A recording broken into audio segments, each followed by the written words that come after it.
Good morning students. நம்ம பயோஜுவாலஜியில் first lesson reproduction in organism உயிரினங்கள் இன்னப்பெருக்கம் பார்த்துட்டு இருக்கோம். இதில் இன்னைக்கு நம்ம பார்க்க போகிற டாபிக் என்ன அப்படின்னு சொன்னால் ரீஜெனரேஷன், இழப்பு மீட்டுதல். அப்போ ரீ அப்படின்னா அர்த்தம் மீண்டும் அர்த்தம், ஜெனரேஷன் அப்படின்னா உருவாகுதல். அப்போ இழந்த பகுதிகளை மீண்டும் உருவாகுதான் regeneration. Regeneration is the regrowth of injured or damaged part. உடைந்த இல்லை இழந்த பகுதிகளை மீண்டும் உருவாக்கி கொள்ளுதான் ரீஜெனரேஷன் அப்படின்னு சொல்கிறோம். Regeneration first studied in Hydra by Abraham Trumpy 1740. Abraham Trumpy அப்படிங்கிறவர் தான் ஹைட்ராவில் ஃபர்ஸ்ட் ரீஜெனரேஷன் இருக்கு அப்படின்னு சொல்லி அப்சர்வ் பண்ணி நமக்கு சொன்னது. அதுலேயும் ஹையான ரீஜெனரேஷன் பவர் வந்து அதுக்கு இருக்கு அப்படிங்கிறத அவர் தான் ஃபர்ஸ்ட் நமக்கு சொன்னவரே யாரு அப்படின்னா அப்ரஹாம் ட்ரம்ப்லி. இது ரொம்ப முக்கியமான ஒன் மார்க்கு, இது மார்க் பண்ணிக்கோங்க, ரொம்ப முக்கியமான ஒன் மார்க் இது.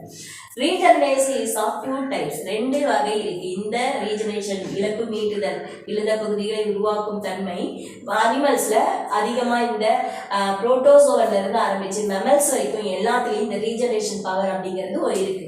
அப்ப அந்த ரீஜெனரேஷன் வந்து டூ டைப்ஸ் இருக்கு. என்னென்ன அப்படின்னா மார்பலாக்சிஸ் அண்ட் எபிமார்போசிஸ். மார்பலாக்சிஸ் அப்படின்னு சொன்னா முழு உருவ மீட்பு. அப்போ ஒரு சின்ன ஃப்ராக்மெண்ட்ல இருந்து, ஸ்மால் ஃப்ராக்மெண்ட்ல இருந்து ஹோல் பாடியே வந்து உருவாக்க முடிஞ்சிச்சுன்னா அதுக்கு பேர் மார்பலாக்சிஸ் அப்படின்னு சொல்றோம். Small fragment produce whole body part. ஒரு சின்ன துண்டு வந்து முழு உருவத்தையும் உருவாக்க முடிஞ்சிச்சுன்னா அதுதான் மார்பலாக்சிஸ் அப்படின்னு சொல்றோம். எக்ஸாம்பிள் வந்து என்னன்னா ஹைட்ராவிலையும் பிளனேரியாலையும் இந்த மார்பலாக்சிஸ் முழு உருவ மீட்பு நடந்தது. அடுத்த செகண்ட் எபிமார்போசிஸ், அதாவது உருவ மீட்பு.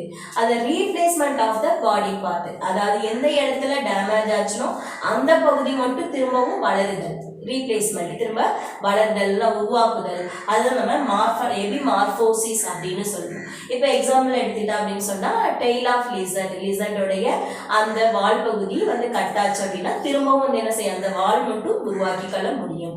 அந்த மாதிரி இருக்கிறது எபிமார்போசிஸ் அப்படின்னு சொல்றோம். அப்ப ரீஜெனரேஷன் என்ன அப்படின்னா regrowth of the injured part, உடைந்த பகுதிகளை மீண்டும் உருவாக்குதான் ரீஜெனரேஷன். இதுல ரெண்டு டைப்ஸ் இருக்கு, ஒன்னுன்னா மார்பலாக்சிஸ் அண்ட் எபிமார்போசிஸ். இப்ப ஃபர்ஸ்ட் டைப் நாம பார்க்க போறோம். ஃபர்ஸ்ட் என்ன மார்பலாக்சிஸ். மார்பலாக்சிஸ் டைப் எக்ஸாம்பிள் என்ன சொல்லியிருக்கோம், ஹைட்ராவும் பிளனேரியாவும்.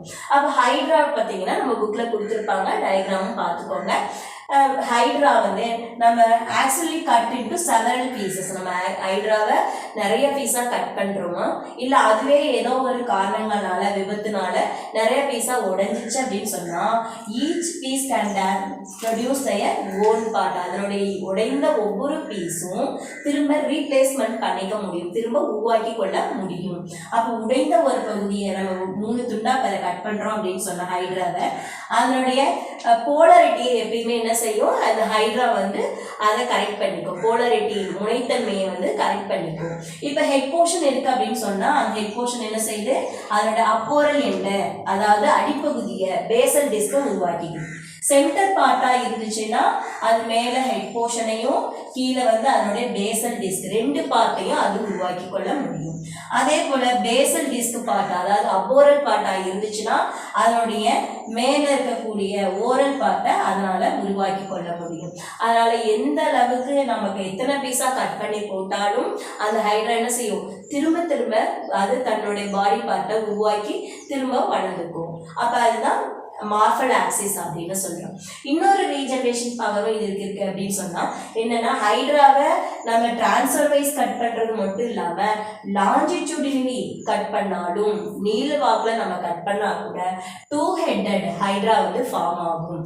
அது can arise as 2 headed hydra. ஹைட்ராவில் பார்த்தீங்கன்னா லாஞ்சிடியூடினல் ஆக்சிஸ்ல நம்ம கட் பண்ணா கூட 2 ஹெட் இருக்கக்கூடிய ஹைட்ரா ஃபார்ம் ஆகும். இதுதான் highly regenerative power in present in hydra அப்படின்னு சொல்லியிருக்கா அப்ரஹாம் ட்ரம்ப்லி சொல்லியிருக்காரு. இது மார்பலாக்சிஸ் டைப்ல ஒரு டைப். இப்ப இந்த இதுல இருந்து ஒரு ஜெனரல் கொஸ்டின் கேட்கறாங்க, ஒய் ஹைட்ரா விர்ச்சுவலி இம்மோர்டல் அப்படின்னு கேட்டா நீங்க என்ன ஆன்சர் எழுதுவீங்க? அதாவது ஹைட்ரா வந்து ஏன் இறப்பதில்லை அப்படின்னு கேட்கறாங்க. ஏன் இறப்பதில்லை, இதுக்கு என்ன காரணம், எப்படி நீங்க சொல்லுவீங்க? ஹைட்ரால பாத்தீங்கன்னா ரீஜெனரேட்டிவ் பவர் அதிகம் இருக்கும் அப்படின்னு சொல்றாங்க.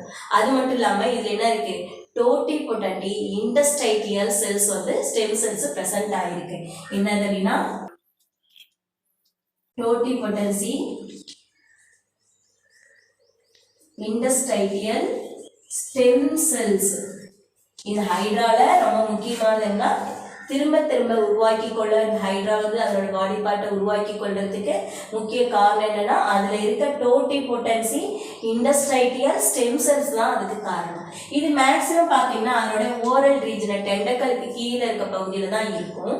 இப்போ எந்த பார்ட் நம்ம கட் பண்றோம் அப்படின்னு வச்சுட்டா இந்த டோட்டிபொட்டன்சி, இண்டஸ்ட்ரைட்டியல் ஸ்டெம் செல் வந்து divided mitotically and migrated to the damage part, உடைந்த பகுதிக்கு அது என்ன செய்யும், மேல இருந்து கீழே வந்து and form a differentiator cell. என்ன செல்லா மாறணுமோ அந்த செல்லா மாறி திரும்பவும் அந்த அனிமலை அதனுடைய பாடி பார்ட்டை உருவாக்கி கொள்ள முடியும்.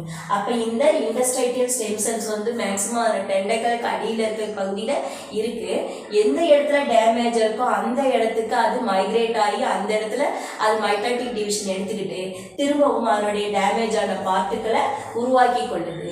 அதுதான் அது வந்து இம்மார்டலுக்கு இம்மார்டலா இருக்கு, இறப்பதில்லைன்னு சொல்றதுக்கு காரணம் அப்படின்னு சொல்லலாம். இன்னொன்று பார்த்தீங்கன்னா ஹைட்ரால மேக்ஸிமம் அது என்ன செய்யுது அப்படின்னு சொன்னா அதுல இருக்கக்கூடிய செல்ஸ், மெச்சூர் செல்ஸ் எப்ப இருக்கோ அந்த மெச்சூர் செல்ஸ்லாம் அப்பப்ப அது தேவையில்லாத போது ரிமூவ் பண்ணிடும். மெச்சூரான முதிர்ந்த செல்களை அப்பப்ப அது ரிமூவ் பண்ணிட்டே இருக்கும். அதே போல பார்த்தீங்கன்னா இம்மெச்சூர் செல்ஸையும் தேவையில்லை அப்படின்னா அதையும் அது என்ன செய்யணும், அப்பப்ப எலிமினேட் பண்ணிடும். அப்ப தேவையில்லாத செல்களை உடனுக்குடன் அது வெளியில அனுப்பிட்டே இருக்கிறதுனால அதுல வந்து பிரசண்டா என்ன செல்ஸ் இருக்கோ அந்த செல்ஸ் மட்டும்தான் இருக்கும். அதனாலயும் அது என்ன செல் தான், அது ஒரு இம்மோர்டல் இன் நேச்சர் அப்படின்னு சொல்லலாம். நெக்ஸ்ட் நம்ம பார்க்க போகிறது என்னன்னா ரீஜெனரேஷன்ல மார்ஃபலாக்சிஸ் இன் பிளானேரியாவில் எப்படி மார்ஃபலாக்சிஸ் நடக்குது, ரீஜெனரேஷன்ல ஒரு டைப் மார்ஃபலாக்சிஸ் பார்த்தோம். அந்த மார்ஃபலாக்சிஸ் வந்து பிளானேரியாவில் எப்படி நடக்குது அப்படின்னு பார்க்க போகிறோம். இப்போ நம்ம புக்கில் பார்த்தீங்கன்னா ஹைட்ராக்கு மட்டும் தான் கொடுத்துருக்காங்க, எக்ஸாம்பிள் மட்டும் தான் பிளானேரியான்னு கொடுத்துருக்காங்க. ஆனால் ரீஜெனரேஷன் வந்து கொடுக்கல. அந்த டயக்ராமும் நோட் பண்ணிக்கோங்க. பிளானேரியா அப்படிங்கிறது ஒரு பிளாட்ஃபார்ம், நம்ம ஏற்கனவே படிச்சிருக்கோம் பிளானேரியாவை பற்றி. இதோட ஹெட் போர்ஷன் இருக்குது, 2 ஐ ஸ்பாட் இருக்குது, அதுக்கப்புறம் பார்த்தீங்கன்னா டெயில் ரீஜன் இருக்குது. இதனோட பாடியில் பார்த்தீங்கன்னா சென்டர் மிடில் பார்ட்டில் தான் இருக்கும், அது மவுத் வந்துருக்கும், மவுத்து ஃபேரிங்ஸ் இருக்கும். அதுக்கப்புறம் டைஜஸ்ட் சிஸ்டத்தில் இன்கம்ப்ளீட் டைஜஸ்ட் பாதி தூரம் மட்டும்தான் இருக்கும். ஆனஸ் வந்து ஆப்சென்ட் ஆகிருக்கும். ஆனஸ் இல்லாதனால அது டைஜஸ்டட் ஃபுட் எப்படின்னா திரும்ப மவுத் வழியாக தான் எஜெக்ட் ஆகும் இந்த பிளானேரியாவில். ஆனால் இன்கம்ப்ளீட் டைஜஸ்ட் சிஸ்டம் வந்து எதில் இருக்குது அப்படின்னா நம்மளுடைய பிளானேரியாவில். இப்போ இந்த பிளானேரியாலையும் ரீஜெனரேஷன் பவர் வந்து ரொம்ப ஹைட்ராக்கு அடுத்தபடியாகவும் அதிகமான ரீஜெனரேஷன் பவர் வந்து இந்த பிளானேரியாவில் இருக்கு. இந்த பிளானேரியாவில் மார்ஃபலாக்சிஸ் அப்படின்னு சொன்னால் என்ன அர்த்தம், ஒரு ஸ்மால் ஃப்ராக்மெண்ட்ல இருந்து ஹோல் பாடியும் ஃபார்ம் ஆச்சுன்னா அதுதான் மார்ஃபலாக்சிஸ் அப்படின்னு சொல்லியிருக்கோம். இப்போ அந்த நம்ம ஹைட்ரா மாதிரியே இந்த பிளானேரியாவிலும் 3 or 4 பீசஸை நம்ம கட் பண்ணலாம் அப்படின்னு சொன்னால் each pieces can regenerated their whole பாடி. ஒவ்வொரு பீஸும் அதனுடைய ஹோல் பாடியை வந்து உருவாக்கவே முடியும். இப்போ ஹெட் போர்ஷனாக இருந்ததுன்னா அதனுடைய டெயில் போர்ஷனை உருவாக்கிக்குது. அதே போல் மிடில் போர்ஷனாக இருந்துச்சுன்னா அதனுடைய ஹெட் ரீஜனையும் அதே போல் டெயில் ரீஜனையும் ஃபார்ம் பண்ணிக்கும். அதே போல் டெயில் ரீஜனாக இருந்தால் அதனோட ஹெட் போர்ஷனை உருவாக்கி கொள்ள முடியும். இப்படி ஹை ரீஜனரேட்டர் பவர் வந்து இதில் இருக்குது. அதே போல் ஹைட்ரா மாதிரியே இதுலேயும் நம்ம என்ன செய்யலாம், லாஞ்சிடியூடின் ஆக்சிஸில் 3 or 4 கட் கொடுத்தோம் அப்படின்னு சொன்னால் அப்புறம் ஒவ்வொரு லாஞ்சிடியூடின் ஆக்சிஸும் ஒரு ஹெட் போர்ஷனை உருவாக்கும், ஒவ்வொன்றும் ஒவ்வொரு தலைப்பகுதியை உருவாக்கிக்குது. இந்த பிளானேரியாலையும் ரீஜெனரேஷன் பவர் ஹையாக இருக்க காரணம் என்னன்னா இதுலேயும் வந்து பார்த்தீங்கன்னா டோட்டிபொட்டன்ட் நியோபிளாஸ்ட் செல், டோட்டிபொட்டன்ட் நியோபிளாஸ்ட் செல்ஸ் வந்து இதில் ப்ரெசென்ட் ஆகிருக்கு. அதில் டோட்டிபொட்டன்சி இண்டஸ்ட்ரைட்டியல் செல்ஸ் ப்ரெசென்ட் ஆகிருக்கிற மாதிரி இதுலேயும் டோட்டிபொட்டன்ட் நியோபிளாஸ்ட் செல்ஸ் ப்ரெசென்ட் ஆகிருக்கிறதுனால தான் அது எந்த இடத்துல இப்போ கட் ஆகிருக்கோ அந்த இடத்துக்கு அந்த செல்ஸ் நியோபிளாஸ்ட் செல் வந்து என்ன மைக்ரேட் ஆகி டிஃப்ரென்ஷியேட்டர் செல்லாக மாறி திரும்பவும் அது என்ன பார்ட்டை உருவாக்குமோ அந்த பார்ட்டை உருவாக்கிக்குது. அதனால தான் பிளானேரியாவை எத்தனை பார்ட்டாக நம்ம கட் பண்ணி போட்டாலும் சரி, எப்படி கட் பண்ணி வச்சாலும் சரி, அது உடனுக்குடன் திரும்ப திரும்ப வளர்ந்துட்டே இருக்க காரணம் என்னன்னா அது இருக்கக்கூடிய டோட்டிபொட்டன்ட் நியோபிளாஸ்ட் செல். இதை நோட் பண்ணி வச்சுக்கோங்க.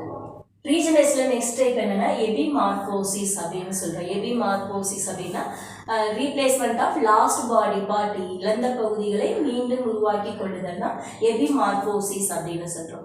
இந்த எபிமார்போசிஸ் 2 டைப்ஸ் இருக்கு. என்னன்னா ரிப்பரேட்டிவ் ஃபேஸ் அண்ட் ரெஸ்டோரேட்டிவ் ஃபேசஸ்.